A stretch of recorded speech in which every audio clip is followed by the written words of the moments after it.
Hello बच्चों, good morning. आज की तारीख है 7 अगस्त 2024। आज के करंट अफेयर क्वेश्चन और ललन टॉप प्रश्नों में आप सभी का स्वागत है। बच्चों, आज हम पढ़ेंगे मैदान सीरीज का पार्ट 29। इसमें आप सभी को 40 जीके जीएस क्वेश्चन देखने को मिलेगा, जो कि किसी भी एग्जाम के लिए महत्वपूर्ण है। और इसके साथ साथ हम उत्तर प्रदेश स्पेशल टॉपिक भी करेंगे, जो कि स्पेशल उत्तर प्रदेश से संबंधित रहेगा। तो स्पेशल उत्तर प्रदेश से टॉपिक हम पढ़ेंगे, जो उत्तर प्रदेश री एग्जाम के लिए महत्वपूर्ण टॉपिक होने वाला है। तो चलिए शुरू करते हैं अपने 7 अगस्त के दैनिक समसामयिक सभी प्रतियोगी परीक्षाओं के लिए महत्वपूर्ण प्रश्न। पहला प्रश्न है हमारा, हाल ही में राष्ट्रपति द्रौपदी मुर्मू को किस देश ने सर्वोच्च सम्मान कंपेनियन ऑफ द ऑर्डर से सम्मानित किया है?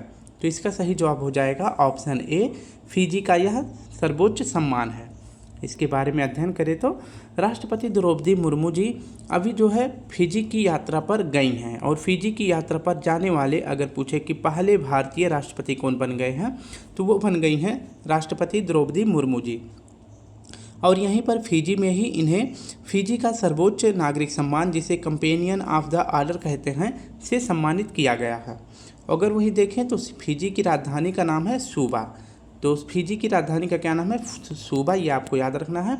राष्ट्रपति द्रौपदी मुर्मू जी फिजी से फिर इसके बाद जाएंगे तिमोर लेस्टे और फिर इसके बाद जाएंगे न्यूजीलैंड में। तो 3 देशों की यात्रा पर द्रौपदी मुर्मू जी जाएंगी, जिनमें से फिजी चली गई हैं। और यहाँ का companion of the order highest जो अवार्ड है, इससे सम्मानित किया गया है। नेक्स्ट प्रश्न देख लेते हैं। मोदी जी को भी रूस का जो है सर्वोच्च नागरिक सम्मान, उससे सम्मानित किया गया है। निर्विरोध चुने जाने वाले पहले राष्ट्रपति कौन थे? तो नीलमा संजीव रेड्डी जी थे। और वही बात करें कि उपराष्ट्रपति, राष्ट्रपति, कार्यवाहक राष्ट्रपति चुने जाने वाले पहले व्यक्ति कौन थे? तो बीवी गिरी जी थे।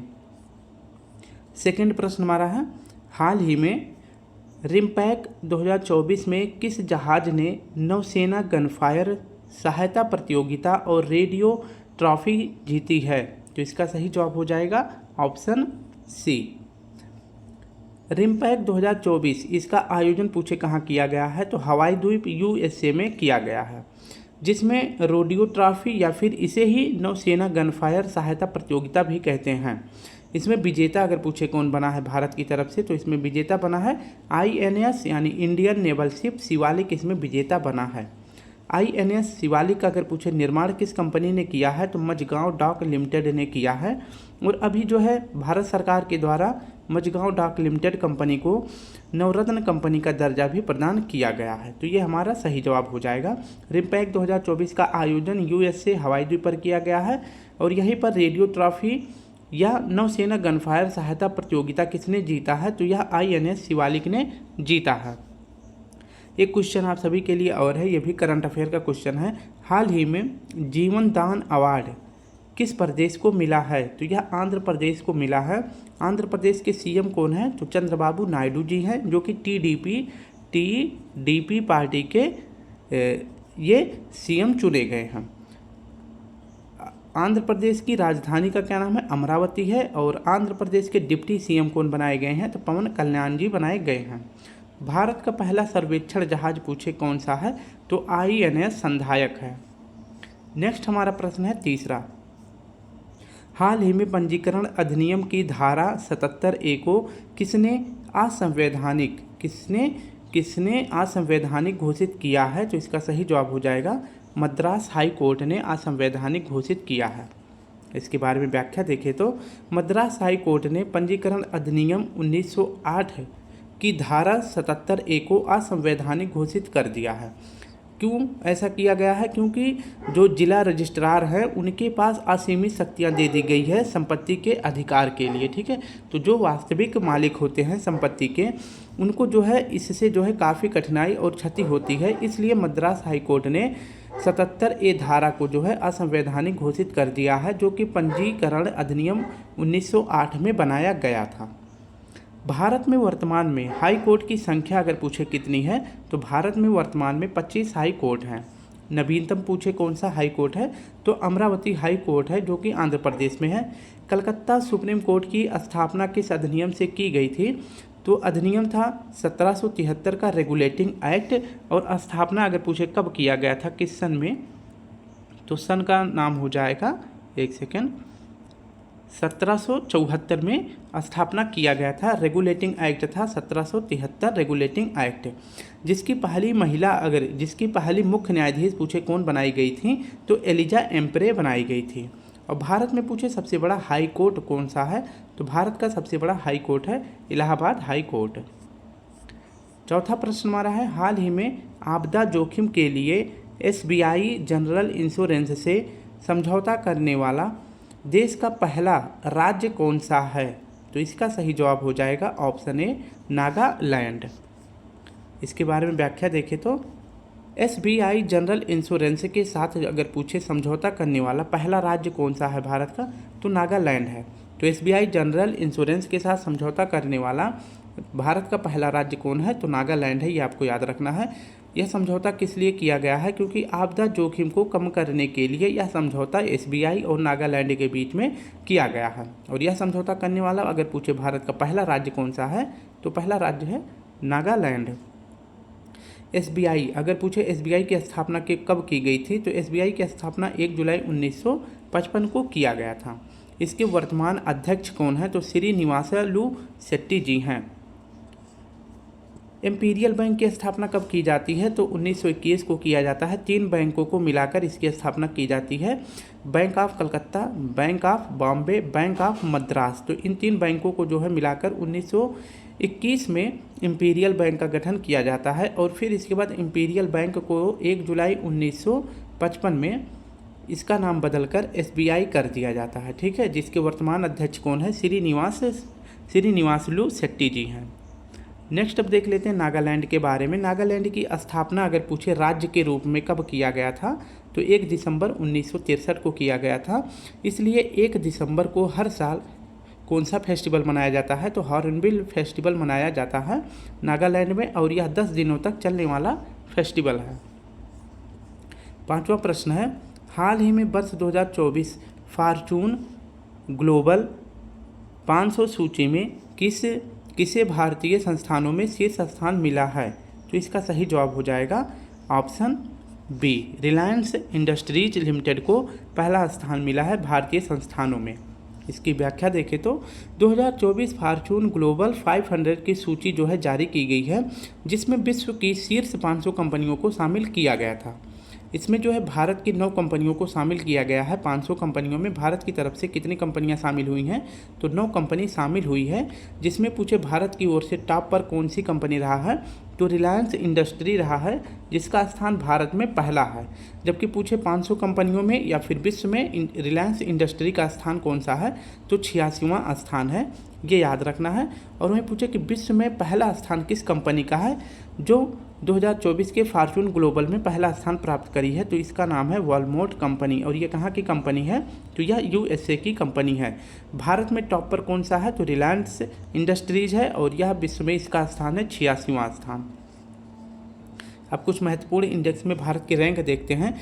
जैसे सस्टेनेबल डेवलपमेंट गोल में अगर पूछे भारत की रैंक कितनी है, तो 109वां स्थान है। जेंडर गैप इंडेक्स में भारत की रैंक है 108वां। प्रेस फ्रीडम इंडेक्स में भारत की रैंक है 159। इन्वायरमेंट परफॉर्मेंस इंडेक्स में भारत की रैंक है 176। हंगर इंडेक्स में भारत की रैंक है 53। और HDI ह्यूमन डेवलपमेंट इंडेक्स में भारत की रैंक है 134। छठा प्रश्न है, हाल ही में सभी फसलों को MSP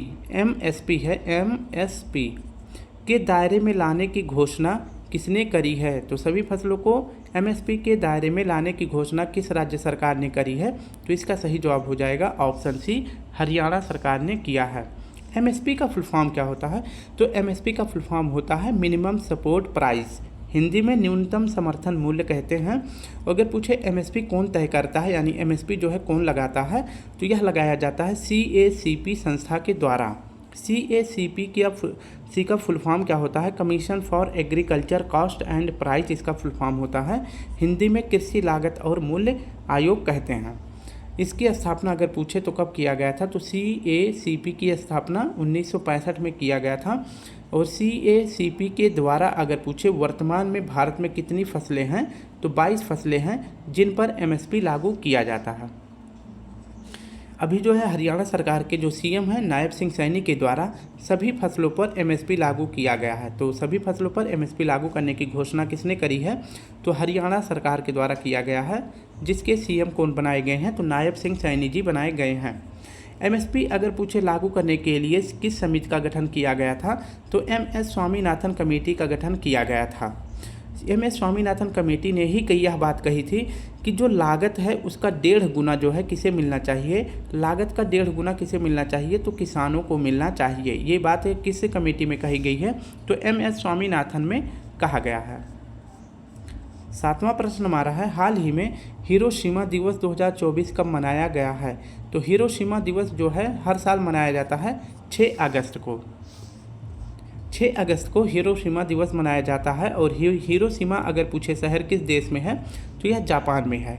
6 अगस्त 1945 को अमेरिका ने किसी देश में पहली बार जो है परमाणु बम गिराया था और उसका क्या नाम था? हिरोशिमा था। इसलिए आपको याद रखना है। तो 6 अगस्त को इसलिए हिरोशिमा दिवस मनाया जाता है क्योंकि 6 अगस्त 1945 को किसी भी देश पर पहली बार जो है परमाणु बम किसके द्वारा गिराया गया था? अमेरिका के द्वारा गिराया गया था। और उस बम का क्या नाम था जो हिरोशिमा पर गिराया गया था? उसका नाम था लिटिल बॉय। इसके बाद जो है 3 दिन बाद 9 अगस्त को एक दूसरा परमाणु बम गिराया गया था। 9 अगस्त 1945 को नागासाकी शहर पर, यह भी शहर जो है जापान का है, और इस पर भी परमाणु बम गिराया गया था। और इस परमाणु बम का अगर पूछे नाम क्या था? तो फैट मैन था। जो 6 अगस्त को गिराया गया था उसका नाम लिटिल बॉय था, और जो 9 अगस्त को गिराया गया था यह फैट मैन, इसका नाम रखा गया था। नेक्स्ट बात करते हैं 7 अगस्त, यानी कि आज के दिन जो है कौन सा दिवस मनाया जाता है? तो भाला फेंक दिवस मनाया जाता है क्योंकि पहली बार जो है नीरज चोपड़ा ने टोक्यो ओलंपिक में गोल्ड मेडल जीता था। टोक्यो ओलंपिक कब हुआ था? तो यह 2020 में हुआ था, जिसमें नीरज चोपड़ा जी ने भाला फेंक कर गोल्ड मेडल जीता था। इसलिए 7 अगस्त को भाला फेंक दिवस मनाया जाता है। और 7 अगस्त को ही हथकरघा दिवस भी मनाया जाता है। ठीक है, तो आज के दिन 2 दिवस आप सभी को याद रखना है, एक तो भाला फेंक दिवस और दूसरा हथकरघा दिवस। विदेशी वस्तुओं का बहिष्कार किया गया था 7 अगस्त 1905 को, इसलिए जो है 7 अगस्त को हथकरघा दिवस भी मनाया जाता है। नेक्स्ट प्रश्न देख लेते हैं, कुछ महत्वपूर्ण दिवस जो पहली बार मनाए गए हैं। जैसे है पहला खेल दिवस कब मनाया गया है? तो यह मनाया गया है 11 जून को। पहला आलू दिवस जो 2024 में ये सभी दिवस जो है पहली बार शुरू किए गए हैं। तो पहला आलू दिवस कब मनाया गया है? 30 मई को। पहला मरखोर दिवस कब मनाया गया है? तो 24 मई को। पहला फुटबॉल दिवस मनाने की घोषणा 25 मई को की गई थी। और संविधान हत्या दिवस कब किया गया था? तो पहली बार यह मनाने की घोषणा हुई है 25 जून को। और संविधान हत्या दिवस का मतलब होता है कि जब पहली बार जो है इमरजेंसी लगाकर देश के सभी जो महत्वपूर्ण व्यक्ति थे उनको जेलों में डाल दिया गया था इंदिरा गांधी जी के शासनकाल के दौरान 1975 में। ठीक है, तो इसलिए जो है 25 जून 1975 को ऐसा कांड किया गया था, तो इसलिए 25 जून को संविधान हत्या दिवस मनाने की घोषणा की गई है। 8वां प्रश्न है, हाल ही में पीयूष गोयल द्वारा लॉन्च की गई भारत एट 100 इन बिजनिंग टुमारोज इकोनॉमिक पावर हाउस पुस्तक के लेखक कौन है? तो यह पुस्तक लिखा गया है ऑप्शन डी के.वी. सुब्रमण्यन जी के द्वारा लिखा गया है। इसके बारे में थोड़ी सी जानकारी देखते हैं। भारत एट 100 पुस्तक को अगर पूछे किसने लॉन्च किया है? तो पीयूष गोयल जी ने लॉन्च किया है, जो कि वर्तमान में वाणिज्य और उद्योग मंत्री हैं। और इस पुस्तक को लिखा गया है के.वी. सुब्रमण्यन जी के द्वारा, जो भारत के पूर्व मुख्य आर्थिक सलाहकार भी रह चुके हैं। ये आपको यहाँ से याद रखना है। अगर बात करें कि इसमें इस पुस्तक में बताया गया है के.वी. सुब्रमण्यन जी के द्वारा कि भारत जो है 2047 तक विकसित देश बन जाएगा, लेकिन उसके लिए जो है अगर हर साल भारत की ग्रोथ रेट जैसे अभी चल रही है 8%, उसी तरह से अगर चलता रहा तो भारत जो है 2047 तक विकसित देश बन जाएगा। इस पुस्तक में इस बात का उल्लेख किया गया है। इसको लॉन्च किसने किया है? तो पीयूष गोयल जी ने किया है, जो कि वाणिज्य और उद्योग मंत्री हैं। अब बात कर लेते हैं कि वर्तमान में मुख्य आर्थिक सलाहकार कौन है? तो अनंत नागेश्वरन जी वर्तमान में भारत के मुख्य आर्थिक सलाहकार घोषित हुए हैं। 9वां प्रश्न हमारा है, हाल ही में 50 किलोग्राम कुश्ती वर्ग में ओलंपिक फाइनल में प्रवेश करने वाली पहली भारतीय महिला पहलवान कौन है? तो इसका सही जवाब हो जाएगा ऑप्शन बी, विनेश फोगाट जी हैं। विनेश फोगाट अभी जो है 50 किलो कैटेगरी की कुश्ती में इन्होंने पेरिस ओलंपिक में फाइनल श्रेणी में ये पहुंच चुकी हैं। और ये जो है अगर बात करें तो ये कल के मैच में जो है सेमीफाइनल में 2 लोगों को हराया है। एक तो सुसाकी को हराया है जो कि जापान की थी, फिर इसके बाद गुजमैन को हराया है जो कि क्यूबा की थी। तो इन दोनों को हराने के बाद अगर पूछे कि विनेश फोगाट जी फाइनल में पहुंच चुकी हैं, ये आपको याद रखना है। ये सिल्वर तो पा चुकी हैं, लेकिन अब देखना जब ये फाइनल में पहुँच चुकी हैं तो इनको अब गोल्ड मिलेगा, इसलिए अभी इनको सिल्वर नहीं मिला है। अगर यहाँ पर ये हार जाती हैं तो इनको सिल्वर दे दिया जाएगा, ठीक है। और वहीं बात करें नीरज चोपड़ा जी, ये भी फाइनल में पहुंच चुके हैं। इन्होंने 89.34 मीटर भाला फेंक कर जो है ये भी फाइनल में पहुंच चुके हैं, ये आपको याद रखना है। और फाइनल में भाला फेंक में पाकिस्तान भी पहुंच चुका है फाइनल मुकाबले में। अब देखना है कि गोल्ड मेडल कौन जीतता है। और हॉकी टीम जो है ये सेमीफाइनल में हार गई है। हॉकी टीम जो है सेमीफाइनल में हार गई है। और किससे हारी है? तो जर्मनी से हारी है, ये आपको याद रखना है। और वही जो है हॉकी टीम आज जो है किसके साथ है हॉकी खेलने वाली है? तो स्पेन के साथ खेलने वाली है। अब देखना है कि इन दोनों टीमों में से ब्रॉन्ज मेडल कौन जीता है। जो भी जीतेगा उसे ब्रॉन्ज मेडल दे दिया जाएगा। नेक्स्ट हमारा है 10वां प्रश्न। हाल ही में दक्षिण अफ्रीका लीग SA20 में शामिल होने वाले पहले भारतीय खिलाड़ी कौन हैं? तो इसका सही जवाब हो जाएगा ऑप्शन ए दिनेश कार्तिक। तो अभी जो है हाल ही में साउथ अफ्रीका लीग स्टार्ट हो गया है, जिसे SA20 कहते हैं। यह स्टार्ट हो गया है साउथ अफ्रीका T20 लीग, जिसमें शामिल होने वाले पहले भारतीय खिलाड़ी कौन बन गए हैं? तो दिनेश कार्तिक जी बन गए हैं। स्टूडेंट, अब हम पढ़ने वाले हैं, आप सभी को दिखाना चाहेंगे उत्तर प्रदेश स्पेशल के बारे में, जो कि इसमें आप सभी को 30 क्वेश्चन मिल जाएगा। यह प्रश्न जो है ये क्लास जो है मैम कराएंगी आप सभी के लिए शाम को 5 बजे। ये सभी आप सभी को ये क्वेश्चन जो है मैम जी के द्वारा करा दिया जाएगा। पूरी एक्सप्लेनेशन आप देख सकते हैं इसमें दिया गया है। तो आप सभी जो है 10 मिनट के लिए शाम को 5 बजे जुड़ेंगे क्लास में, जिससे आप सभी को महत्वपूर्ण क्वेश्चन मिल जाएगा देखने को, ठीक है। तो आज हम सॉल्व करेंगे ये क्वेश्चन, हम छोड़ देते हैं। अब हम पढ़ने वाले हैं कुछ महत्वपूर्ण करंट अफेयर क्वेश्चन, जो कि रिवीजन करेंगे, जो आने वाले उत्तर प्रदेश स्पेशल के लिए बहुत ही महत्वपूर्ण होगा, ठीक है। तो ये आज का हमारा प्रैक्टिस सेट नंबर 8 है। इसमें आज हम पढ़ेंगे 20 क्वेश्चन, जो कि बहुत ही महत्वपूर्ण है। पहला प्रश्न हमारा है, वैश्विक प्रेषण में 100 अरब डॉलर के आंकड़े को पार करने वाला दुनिया का पहला देश कौन सा है? तो यह भारत है। वैश्विक प्रेषण का मतलब क्या होता है? रेमिटेंस, यानी कि जो भी भारतीय विदेशों में रहते हैं और वो पैसे जो है भारत में भेजते हैं। इस प्रकार से विदेशों से भेजा जाने वाला पैसा सबसे ज़्यादा किस देश में जाता है? तो भारत में जाता है। बॉम्बे बकेट अगर पूछे, ऑपरेशन बॉम्बे बकेट किस राज्य में शुरू किया गया था? तो यह उत्तराखंड में शुरू किया गया था। वायुसेना के द्वारा यह ऑपरेशन शुरू किया गया था। जो पहाड़ों पर आग लगती है उसको बुझाने के लिए ऑपरेशन बॉम्बे बकेट उत्तराखंड के द्वारा शुरू किया गया है। सेसम क्या है? सेसम एक लार्ज लैंग्वेज मॉडल है, जिसको लॉन्च किया गया है सेतु के द्वारा। सेतु जो है यह फिनटेक कंपनी का एक सहायक कंपनी है। इसके द्वारा सेसम लॉन्च किया गया है, जो कि लार्ज लैंग्वेज मॉडल है। रूस के प्रधानमंत्री अभी हाल ही में किसे चुना गया है? तो मिखाइल मिशुस्तिन को चुना गया है। और रूस के अगर पूछे राष्ट्रपति जो है कौन चुने गए हैं? तो व्लादिमीर पुतिन चुने गए हैं। दुनिया का सबसे बड़ा कार्बन कैप्चर प्लांट पूछे उसका नाम क्या है? तो उसका नाम है मैमथ। और इसको कहाँ लॉन्च किया गया है? तो यह कहाँ कार्य कर रहा है? तो यह आइसलैंड में कार्य कर रहा है। मैमथ क्या है? यह दुनिया का सबसे बड़ा कार्बन कैप्चर प्लांट है। शक्ति 2024 अभ्यास पूछे किसके बीच में हुआ है? तो यह इंडिया और फ्रांस के बीच में हुआ है। और कहाँ पर हुआ है? तो उमरोई मेघालय में यह अभ्यास आयोजित किया गया है। अंतर्राष्ट्रीय फुटबॉल दिवस पहली बार कब मनाया गया है? तो यह मनाया गया है 25 मई को। और मरखोर दिवस भी 24 मई को मनाया गया है। ये दोनों दिवस जो है पहली बार शुरू किए गए हैं और 2024 में शुरू किया गया है। स्वदेश और हुनर प्रदर्शनी का आयोजन कहाँ किया गया है? तो हुनर और स्वदेश पूछे यह क्या है? तो यह भारतीय संस्कृति को प्रदर्शित किया जाता है। और इन दोनों का आयोजन अभी हाल ही में कहाँ किया गया है? UAE में किया गया है। जेम्स एंडरसन का संबंध किस देश से है? जेम्स एंडरसन एक फास्ट बॉलर है और इन्होंने भी हाल ही में संन्यास लेने की घोषणा कर दी है। और ये कहाँ के खिलाड़ी हैं? ये इंग्लैंड के खिलाड़ी हैं। नेक्स्ट प्रश्न हमारा 30वीं सुल्तान अजलान शाह ट्रॉफी 2024, यह जो है हर बार इसका आयोजन पूछे कहाँ किया जाता है? तो इसका आयोजन मलेशिया में किया जाता है। अगर पूछे 30वीं सुल्तान अजलान शाह ट्रॉफी के विजेता कौन बना है? तो यह जापान बना है। और उप विजेता पूछे कौन बना है? तो पाकिस्तान बना है। भारत इस बार इसमें भाग नहीं लिया था। कामी रीता शेरपा ये कौन है? तो ये एक पर्वतारोही है। इन्होंने विश्व रिकॉर्ड बना दिया है माउंट एवरेस्ट पर लगातार 30 बार चढ़कर। तो माउंट एवरेस्ट पर 30 बार चढ़कर विश्व में एक नया रिकॉर्ड बना दिया गया है। कामिरीता शेरपा जी के द्वारा, तो ये आपको याद रखना है, ये एक पर्वतारोही हैं। दिलीप संघानी ये वर्तमान में इफ़को के अध्यक्ष बनाए गए हैं।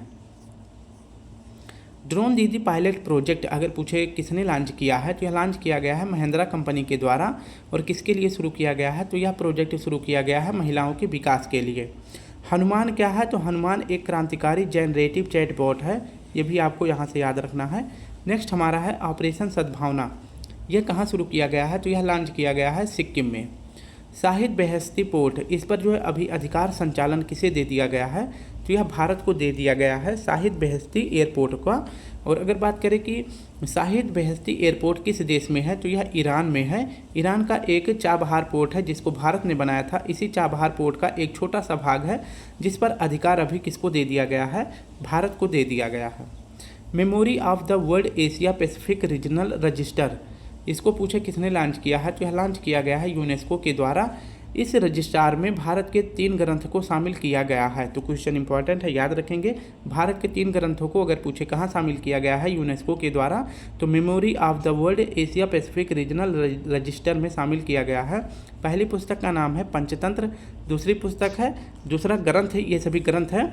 तो पहला ग्रंथ है पंचतंत्र, दूसरा ग्रंथ है रामचरितमानस और तीसरा है सहृदय लोकलोचन। ये तीनों ग्रंथ को शामिल किया गया है।